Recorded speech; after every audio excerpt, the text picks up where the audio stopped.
شبكة فوكس نيوز الأمريكية أن إيران تقوم بإرسال شحنات من الأسلحة والذخيرة على متن طائراتها المدنية التي تقلع من مطارات طهران إلى سوريا من دون إحاطة الركاب علما بذلك.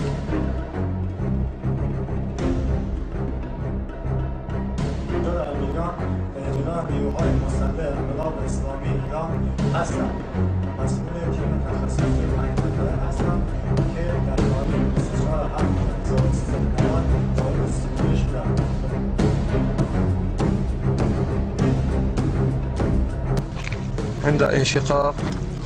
أحد العسكريين من الجيش الأسدي تم العثور